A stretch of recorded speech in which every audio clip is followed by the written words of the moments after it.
Page 24, Thunderstorm. This is a little different. Reminds me of John Cage music. I went to one of his concerts a long time ago, and it was just like, whoa. They give you 3 boxes here of ideas, things they want you to do. In the first box, you have the raindrops.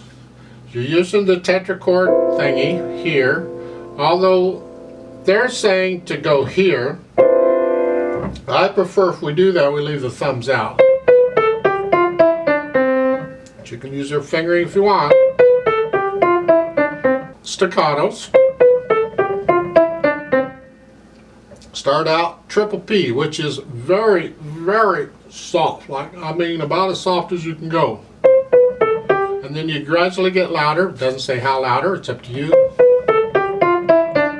As you go down, you get a little louder. That's the first box.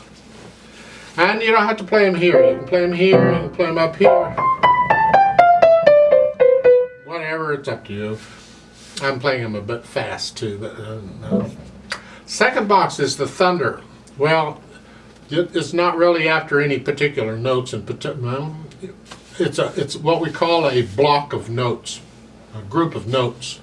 They say use the palm of both hands and you just reach down the lowest and you play loudly with it here, depending on how big your hands are. White and black keys both. That's the thunder.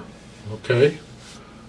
I've had other pieces of music where you do that sort of thing and it's supposed to sound like a cannon shot or some such thing. They use them for sound effects. That's what we're after, the thunder. So we have the raindrops and we have the thunder.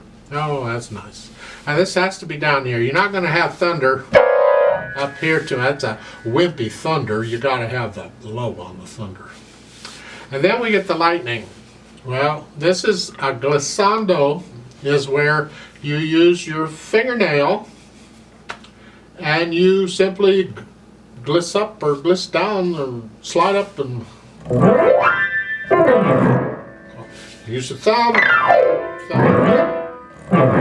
white keys. I mean, there's ways of doing the black keys, but let's just, and that's the lightning. I don't know if the lightning is going up or down. So they're saying go up, so we're gonna, and this is the high part here, that to pretend to be the lightning. So first you see the lightning, and a little bit later you get the thunder. Well, and the raindrops are coming. And these raindrops can be any notes. They don't have to be those notes. Just do the white notes.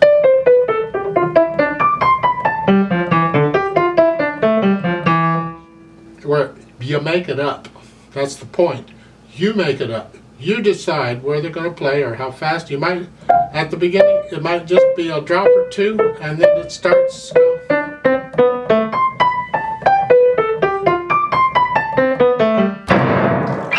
I think you should do the lightning before the thunder, though. And somewhere in there, and then you just keep going back and forth between these 3. There's no right or wrong answer here. It's entirely up to you and what your fingers can take, because between the glissando and the thunder, it's not the easiest thing on the fingers. And that's what they're talking about here. And you just keep going back and forth until you get tired of it or until somebody hits you and says, shut up, type thing, and that's it. And that's the book. Congratulations. If you don't have a teacher and this is your first time through this book, I'd encourage you to go through these again. You'll go through the videos and you'll pick up stuff and you'll remember stuff. Oh yeah, and you'll get better at playing these things too. A lot of them are really short. Actually, pretty much all of them are short. So it shouldn't take that long. Just go through them again.